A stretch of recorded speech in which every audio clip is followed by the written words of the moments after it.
আচ্ছা, এইটাকে বলা হয় ন্যানো বাবল এরিয়াটা। এটা হচ্ছে বটম এরিয়াটা। ওই যে পাখাটা, ওই পাখাটা যে অক্সিজেনটা দিচ্ছে সেটা 2 থেকে 2.5 ফিট, কিন্তু আচ্ছা, তার আচ্ছা, নিচে যাবে না। আর এখানে এইটা দেওয়া হয় বটম, একদম নিচে, নিচ পর্যন্ত। নিচ পর্যন্ত। তো এখানে একটা ব্যাপার হচ্ছে, এই যে নার্সিংটা ঘেরা হয়েছে, হ্যাঁ, ওই পানি আর এই পানি কিন্তু মিশবে না, কখনো কখনো মিশবে না।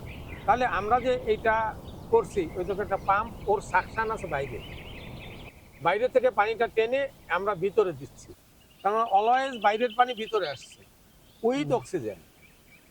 তাহলে এই পানিটা ভিতরে এসে এই প্রেসারে আস্তে বেরোয় যাচ্ছে ওই নেট দিয়ে। তাহলে বাইরের পানিটা অলওয়েজ ভিতরে ঢুকছে, তার মানে দুটো পানি মিশছে। আর এটা অক্সিজেন দিচ্ছে, অক্সিজেন না হলে তো এর ভিতরেও বাঁচবে না।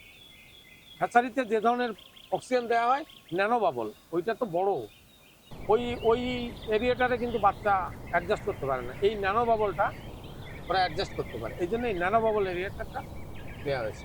আচ্ছা, এটা কি শুধু অ্যাডজাস্টমেন্ট পিরিয়ডটা, এই যে আপনি যে বললেন যে 10 দিনের মতো আমরা এখানে আগে রেখে বাচ্চাগুলোকে অভ্যস্ত করা হয়, আচ্ছা, এটা কি এই সময়ের মধ্যে শুধু ন্যানো এরিয়াটা প্রয়োজন, ন্যানো এরিয়াটার? এটা বাচ্চার ক্ষেত্রে ন্যানো এরিয়াটার, আর কালচারের ক্ষেত্রে বটম এরিয়াটা। ও, তখন আমরা যখন এটা চাষ করব, তখন এটা বটম এরিয়াটার হিসেবে ব্যবহার করবো। আমরা এই পুকুরে 2 সেট ব্যবহার করব, এই পুকুরে 3 সেট ব্যবহার করব।